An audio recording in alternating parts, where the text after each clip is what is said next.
우리 90일 성경 통도 이제 신약 이제 들어갔는데 오늘 마태복음 10장에서 하나님이 주신 말씀 보도록 하겠습니다.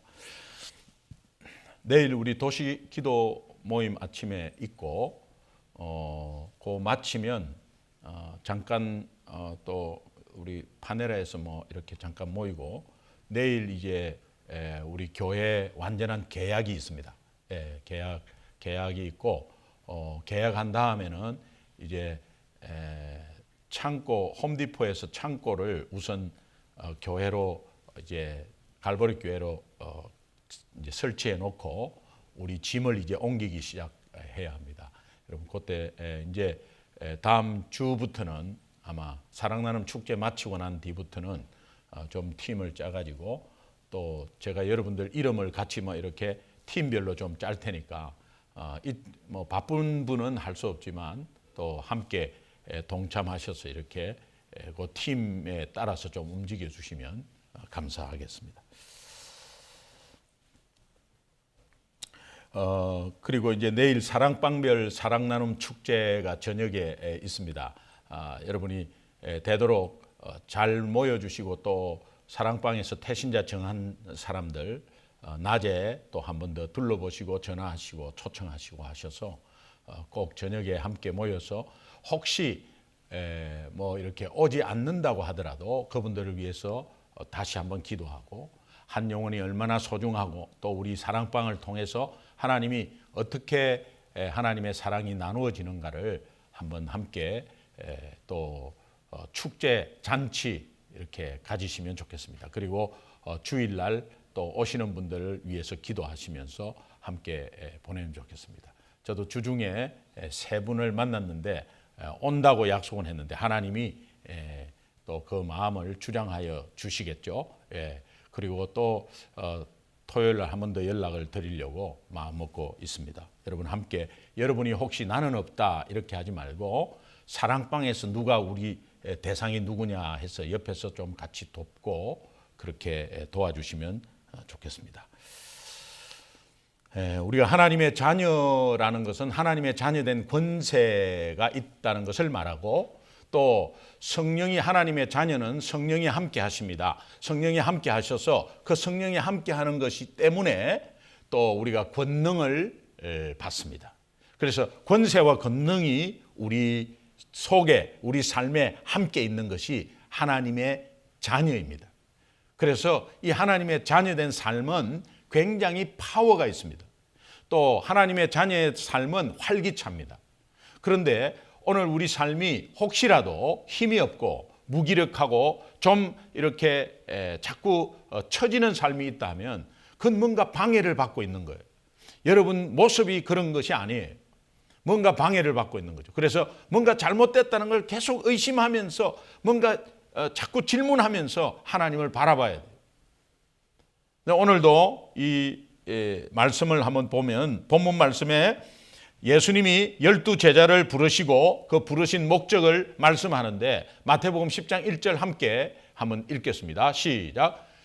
예수께서 그의 12제자를 부르사 더러운 귀신을 쫓아내며 모든 병과 모든 약한 것을 고치는 권능을 주시니라.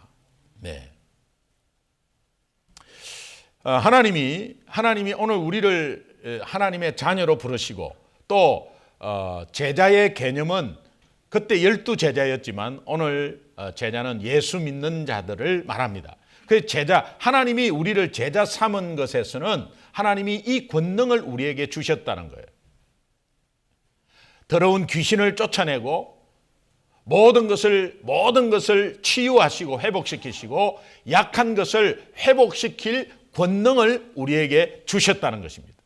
이것은 바로 오늘 우리 삶 가운데서 우리가 어떻게 행해야 되고 또 우리가 그 권능을 가지고 어떻게 살아야 되는가를 말해주고 있습니다. 오늘 우리에게는 힘이 하나도 없습니다. 우리는 이리 치고 저리 치고 늘 업앤다운이 심합니다. 그런데 하나님이 오늘 우리의 하나님의 자녀로 부르신 것은 하나님이 우리와 함께 하셔서 이 힘을 허락하셨어요. 그러니까 우리는 힘이 없지만 우리의 삶은 예수 권능에 의지해서 살아야 된다 이 뜻이에요. 그러면 역사가 일어난다는 거예요. 성령의 역사는 그렇게 해서 일어나는 거예요. 내 힘은 하나도 없어요. 내가 하려고 하는 것조차도 하지 마세요. 시도도 하지 마세요. 그런데 주님이 나와 함께 하시고 주님이 나에게 주신 권능이 있습니다. 그러면 우리가 예수 이름으로 할 수밖에 없는 거죠. 예수 이름으로 할 수밖에 없는 거죠. 내 힘으로서는 하나도 1%도 힘이 없습니다. 그러나 나와 함께 하신 예수 이름으로 하는 거죠. 하나님이 오늘 우리에게 더러운 귀신을 쫓아내는 힘을 주셨습니다. 믿습니까? 그러면 예수 이름으로 하는 거죠. 내 힘으로 귀신을 물리치는 게 아니죠. 예수 이름으로 하는 거죠.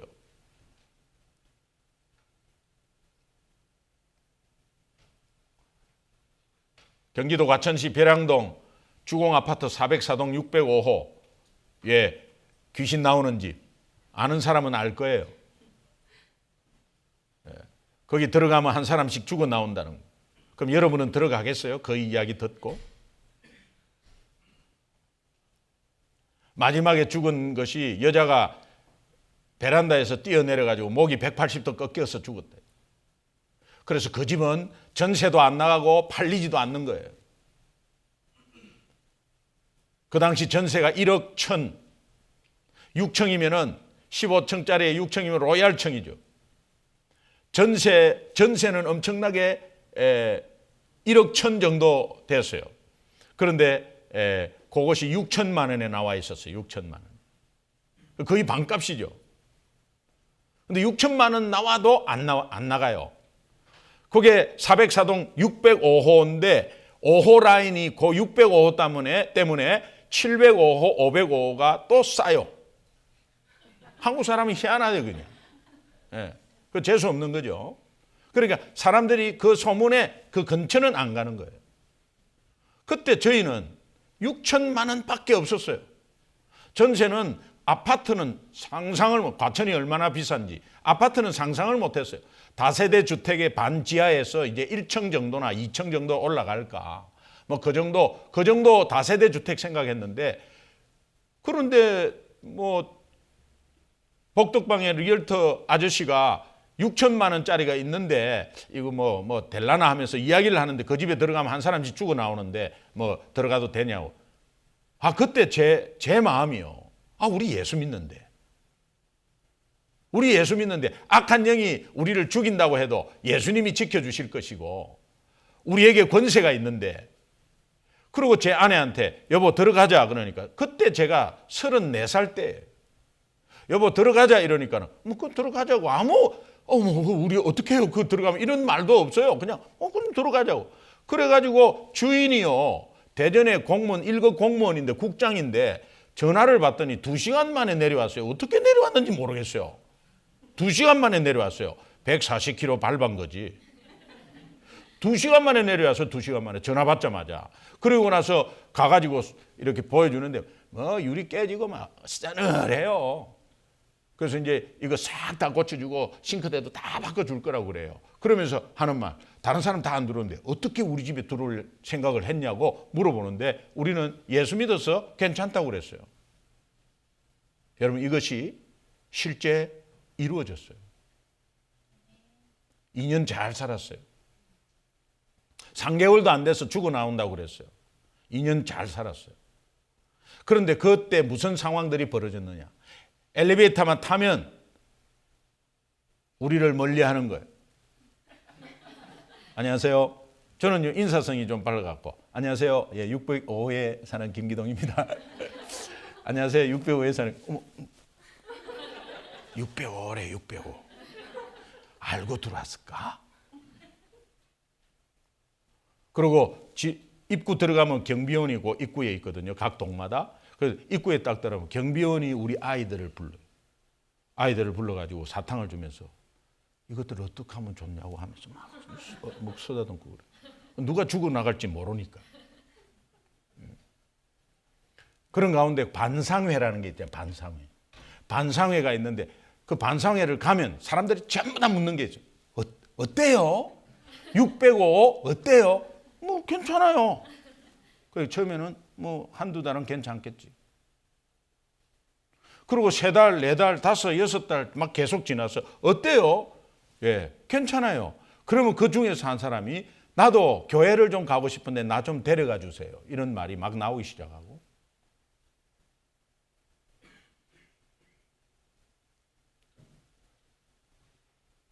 하나님이요, 오늘 우리에게 우리가 그 권능을 분명히 권능이 있는데 예수 이름 부르면 되는데 우리조차도 우리 스스로 하려니까 너무 힘들고 찝찝하고 겁나고 두려워하고 세상 문제도 마찬가지 뭐 귀신 나오는 집 이런 거 아니더라도 오늘 우리 문제 앞에서 두려워하고 돈 때문에 막 두려워하고 돈 그 몇 푼 가지고 왔다 갔다 하고 그게 쫀쫀해서 아니면 뭐 연약해서 아니면 성격이 뭐 무슨 피가 무슨 형이 아니에요. 믿음 때문이에요. 믿음 때문입니다. 그 성격이 쫀쫀해서가 아니에요. 믿음 때문이에요. 오늘 우리에게 하나님이 지금 주셨잖아요.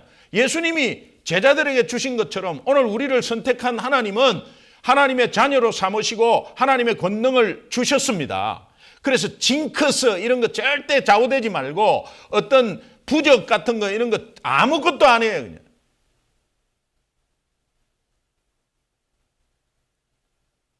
하여튼 저 얼마나 어리석은지 몰라요. 우리 삶이. 예.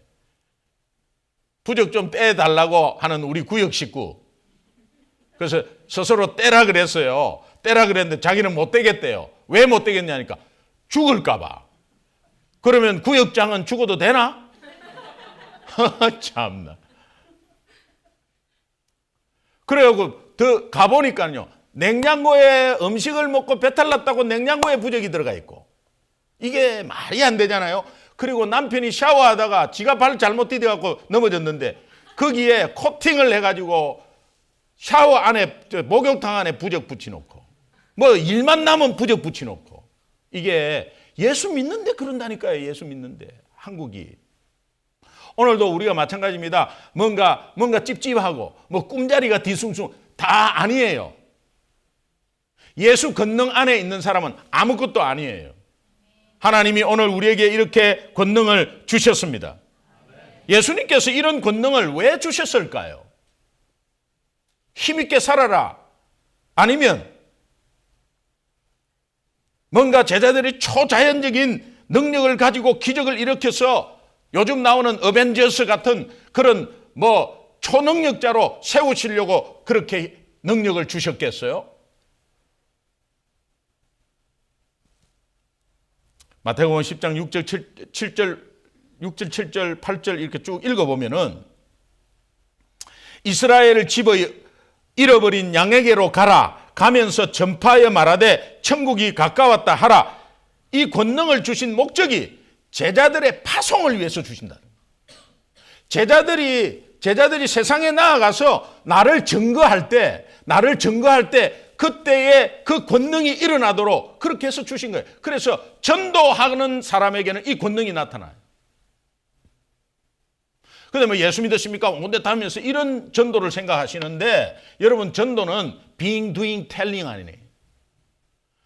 내가 확신을 가진 being의 정체성 그 다음에 그거를 기준으로 해서 모든 행동, 모든 말이 내 being, doing, telling이라는 것은 삶 전체잖아요. 내 삶을 하나님이 전도의 도구로 사용했는데 그것에서 하나님이 나는 아무 힘이 없어요. 아무 능력도 없어. 그런데 하나님께서 권능을 주신 것은 전도의 한 영혼에 구원하시려는 하나님의 계획에 따라 우리를 부르시고 우리를 권능을 주신 거예요. 그 권능이 전도의 현장에서 전도의 마인드에서 그 삶의 전도의 초점에서 드러나게 된다는 거예요. 그러니까 여러분은 어떤 삶의 사업을 하고 자녀와 아니면 가정에서 어떤 문제가 일어났을 때 그 문제 아무것도 아닌 거예요. 그 문제 속에서 한 영혼이 돌아오고 그 문제 속에서 한 영혼이 다시 회복되고 그 문제 속에서 여러분이 신앙이 조금이라도 성장했을 때는 여러분이 잘 돼갖고 잘 먹고 잘 살았을 때예요? 아니에요. 여러분이 조금이라도 신앙 성장했을 때는 굉장히 어려운 고통 속에서 그것을 지났을 때예요. 하나님은 어느 가운데서도 우리의 삶을 통해서 회복되고 치유되고 살리려고 하는 하나님의 계획이 있습니다. 믿으시면 아멘.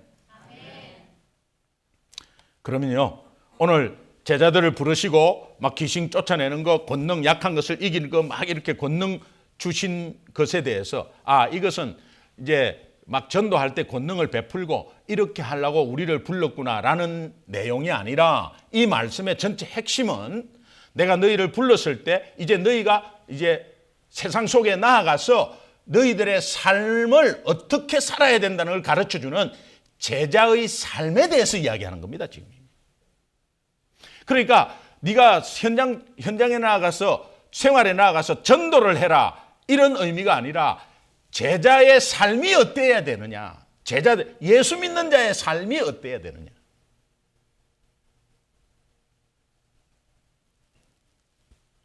예수님이 말씀하시는 제자의 삶이 무엇일까? 이 마태복음 10장 7절 8절을 보면, 가면서 전파하여 말하되 천국이 가까이 왔다 하고 병든 자를 고치며 죽은 자를 살리며 나병한 자를 깨끗하게 하며 귀신을 쫓아내되 너희가 거저 받았으니 거저 주라. 여러분, 이것은 여러분의 힘으로는 도저히 안 됩니다. 예수 이름에 의지하지 않으면 안 되는 일들입니다. 근데 그 뒤에 이어지는 9절 10절을 보면 좀 더 무겁습니다. 9절 10절에 보면 너희 전대에 금이나 은이나 동을 가지지 말고 여행을 위하여 배낭이나 두 벌 옷이나 신이나 지팡이를 가지지 말라. 이는 일꾼이 자기의 먹을 것 받는 것이 마땅함이라. 어디를 가는데 돈도 가지지 말고 옷도 딱 네 옷 입을 거 그것만 딱 가지고, 그리고 신이나 지팡이를 더 이상, 여러분 옛날에는 구두가 어떻게 좋은 게 있었습니까? 가다가 다 흐러지는데, 근데 아무것도 가지고 가지 말래요. 그게 제자들의 삶이래요. 그러면 이걸 잘못 받으면 제자들은 그냥 그렇게 예수 믿으면 지지리도 이제는 완전히 비참하게 살아야 되는가, 아니면 가난하게 살아야 되는가, 아니면은 그냥 없어도 그냥 참아가면서 살아야 되는가, 그러면서 권능을 줬다고 그러는데 그 권능이 뭔 권능인지, 그런 게 아니라요. 그런 상황 같은데 여러분이 그런 상황이 있다면 여러분의 힘으로 살 수 있겠어요? 그런 상황에서 아무것도 없이 어디를 떠날 때 여러분의 힘으로, 여러분의 능력으로 파헤쳐 나갈 수 있겠어요? 없어요.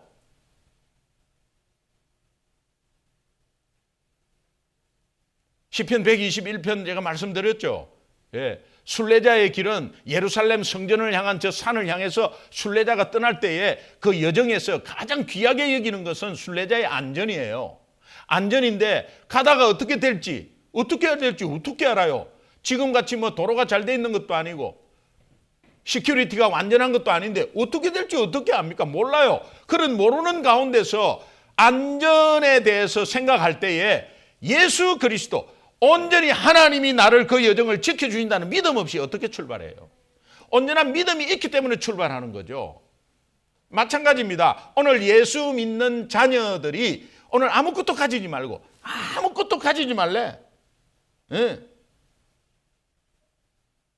금화도 은화도 동전도 돈도 가지지 말고 자루도 아무것도 가지지 말고, 여러분 우리가 예수 믿는 삶 가운데 찌질이도 경제적으로 어려울 때가 있어요. 너무 쪼들려 가지고 그냥 어려울 때가 있어요. 늘 은행 어카운트에 깔락깔락 하면서 마이너스 될 때도 있어요. 그리고 사업하면서 살얼음판을 그러면서 언제 어떻게 파산이 날지 이거 앞뒤를 모르고 있는 상황도 있어요. 우리 자녀들이 어떻게 이렇게 안 되고 안 풀리고 했을 때 답답하면, 부모의 답답함은 이루 말할 수 없죠. 그것이 우리 능력으로 어떻게 생활한단 말입니까? 불신자는 자기 능력으로 해갖고 이리 안 되고 저리 안 되면 분노하고 화내고 여기 해보고 저기 해보고 온데 뛰어다녀요. 그런데 예수 믿는 삶에, 예수 믿는 사람들의 삶 가운데 그런 상황이 왔을 때 어떻게 하냐 이 말이에요. 그런 거를 말하는 거예요. 그때 예수 믿는 삶은 어떻게 해야 되냐 이 말이에요. 똑바로 해야 되고, 열심히 겉면이 없어도 있는 척 해야 되고, 없어도 어려우다 안 어려운 척 해야 되고, 이런 게 아니에요. 그런 아무것도 없이 정말 힘들고 어렵고 또 핍박도 받는 데네 가서 또 너희들이 반기지를 안 한다네. 가가지고 없이 갔는데 누가 그걸 반겨요? 그런 가운데서 힘든 상황이 있을 거다. 그때 제자의 삶은 그저 없어도 주고 막 착한 일 많이 하고 이런 의미로 받아들이면 안 돼요. 그리고 그때 없어도 예수 이름으로 명하면 막 그냥 막 권능이 일어나고 이런 게 아니라 제자의 삶은 어려워도 힘들어도 어떤 상황이라도 예수 의지하는 삶이다. 그 상황에 아무것도 안 되는 상황에 정말 아무것도 없는 상황에서 예수님만이 이 일을 해결하시고 예수님만이 나를 만족해 하시고 예수님만이 내 앞길을 책임지신다는 이 예수 의지가 예수 제자의 삶이라는 거예요.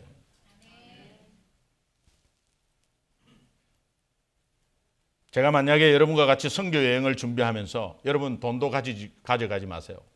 아무것도 가져가지 마세요. 여러분 속옷도 입고 있는 거 그거 딱 가져가세요. 그리고 한 10일간 갔다 올 건데 아무것도 가지 마세요. 그리고 머무는 곳이나 가는 것도 아직 미정입니다. 그리고 가서 어떻게 될지는 잘 모르겠는데 그러나 일단 가보고 또 거기에서 또 방법을 찾아봅시다. 그러나 여러분 기억할 것은 굉장히 위험한 곳입니다. 따라오실 분 손 들어보세요. 옛날에 우리 케냐 아프리카 선교사 재충전 수련하는데 에볼라 이러니까 막 그냥 그래도 우리 성도님들은 믿음으로 다 갔어요. 그런데 뭐 남편이 가지 마라 그러고 또 저 다른 자원봉사자들은 막 겁나서 다 안 왔어요. 위험한 걸 뻔히 알면서 미친 척 하고 뭐 그냥 간다 이런 의미가 아니에요. 우리의 삶은 없을 수도 있어요. 힘들 수도 있어요. 핍박받을 수도 있어요. 쪼들릴 수도 있어요. 그런데 제자의 삶이 그것 때문에 시쭈구리하고 그것 때문에 힘이 없고 무기력하고 그렇게 하는 게 아니다는 거예요. 제자의 삶은 단편적으로 굉장히 핵심적인 심플합니다. 제자의 삶은 예수 의지하는 삶이다. 그래서 제가 여러분에게 부탁하는 거 있잖아요. 나 예수 잘 믿게 해달라고. 그래서 제자의 삶은 예수 믿는 삶이에요. 예수 잘 믿으면 되는 거예요. 예수 잘 믿으면 누구한테 손 벌려요? 예수 잘 믿으면 어떻게 트릭을 써요? 예수 잘 믿으면 거짓말을 왜 해요?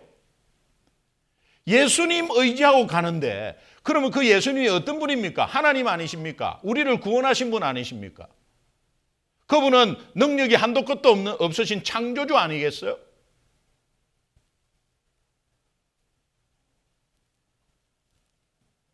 제자의 삶의 핵심 복잡하게 생각하지 마세요. 제자의 삶은 전도를 해야 되구나. 제자의 삶은 능력을 발휘해야 되구나. 제자의 삶은 똑바로 해야 되고 제자의 삶은 솔선수범해야 되고 제자의 삶은 그런 게 아니라 제자의 삶은 예수님 의지하는 삶이에요.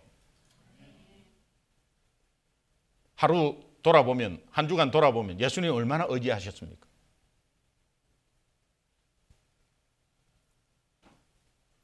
제가 한국에서 신학교 신대원 모 신학대학원의 신대원생들을 한 60명 만났어요.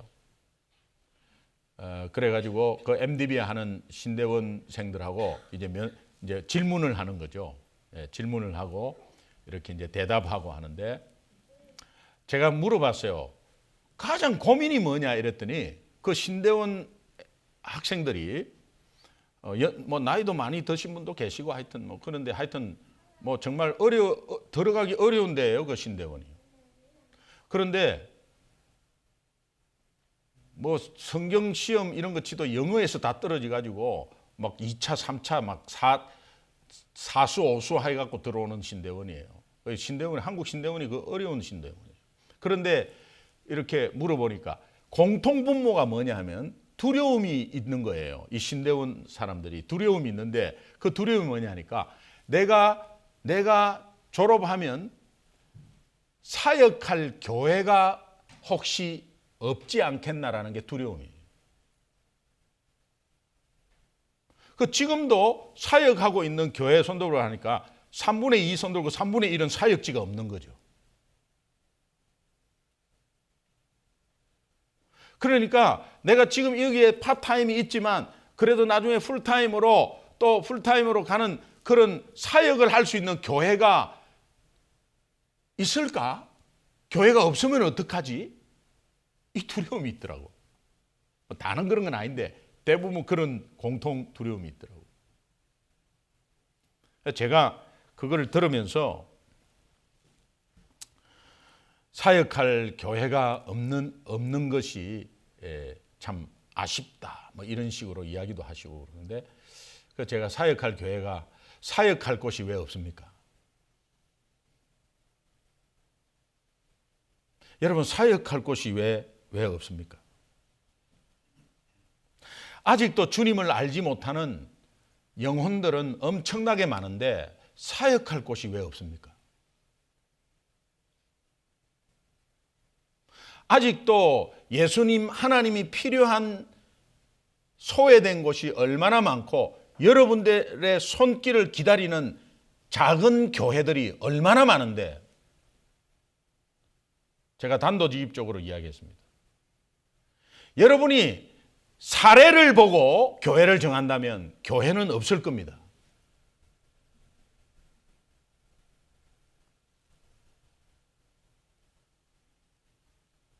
다는 그렇지 않지만 여러분이 안정된 사례를 생각하고 나는 이 정도 받아야 된다 생각하고 그렇게 해서 교회를 찾다 보면 교회는 없을 겁니다. 굉장히 불안할 거예요. 제가 그거 말씀드렸어요. 사례비가 여러분들의 인생을 책임집니까? 여러분이 정말 헌신된 사역자라면 사례비가 여러분의 삶을 책임지냐고.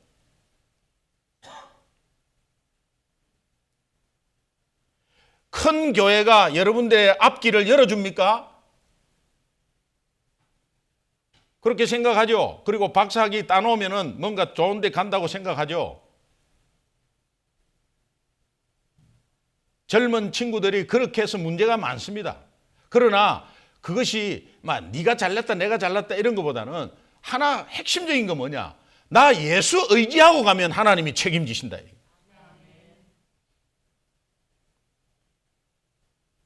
그러면 건강한 교회에서 사역할 수 있고 또 건강한 교회를 꿈꾸러 갈 수 있죠.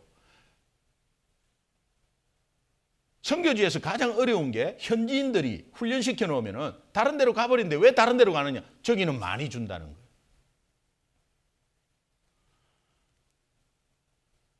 당연히 사역자는 제대로 받고 제대로 든든하게 생활하고 그런 가운데 안심 놓고 사역하는 게 그게 맞죠.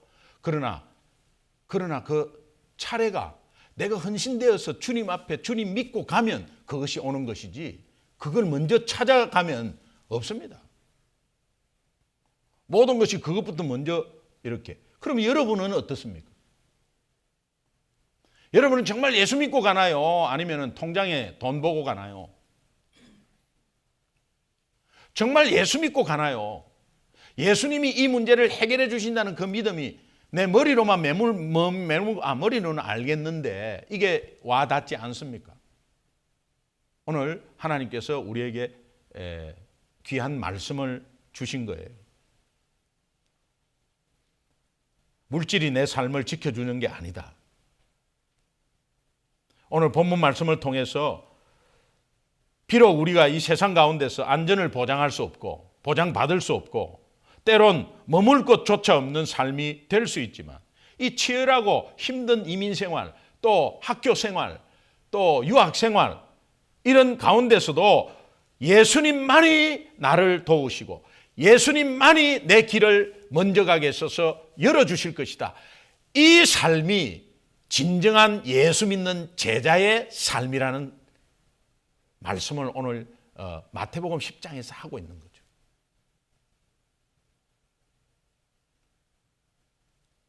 그래서 사랑 나눔 축제라는 우리 이 축제는 한 영혼을 구원하고 또 우리가 기존 성도 영적으로 각성하고 이것이 목적이지만 그래도 예수 제자의 삶은 예수 믿는 것, 예수께 의지하는 것이니까 그러면 그 의지하는 삶을 한번 쪼개보면 오늘 내 주위에 불신자가 있다면 그 불신자가 내 힘으로 어떻게 예수 믿게 하겠어요? 그 불신자가 내가 말을 잘해서 어떻게 아니에요. 그러나 그 불신자가 정말 예수님을 믿는다는 그 의미 속에서 우리가 정말 그래도 다가가서 이야기하고 다가가서 또 이런 사랑 나눔 축제가 있다고 이야기하는 이 행동이 내가 예수 믿기 때문에 또 예수님이 오늘 우리가 기도하고 또 준비한 것에 예수님이 분명히 예비시켜 나온 영혼이라는 확신을 가지고 우리가 다가갈 때 그때 하나님께서 역사하는 거예요.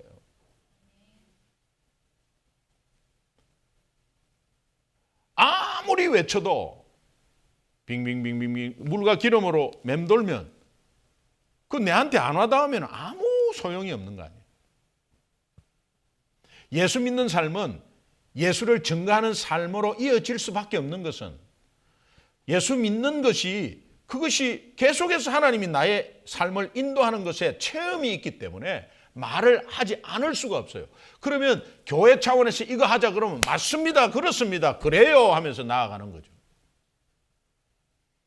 여러분이 지금 경험이 혹시 청년들 중에서도 내가 나 아직까지 잘 모르겠는데요 그러면 여러분 정말 하나님 앞에 와닿지 않습니다.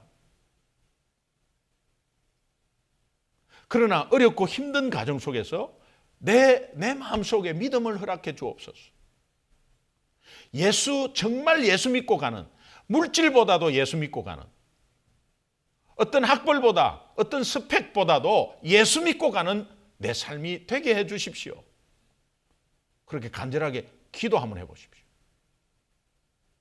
내가 왜 이래 관심이 없고 냉랭하지? 그럴 때 기도 한번 해주십시오. 해보십시오. 근데 하나님이 분명히 살아계신다면 여러분들 도우시고 또 여러분들의 마음을 평안케 해 주실 줄로 믿습니다. 기도하겠습니다.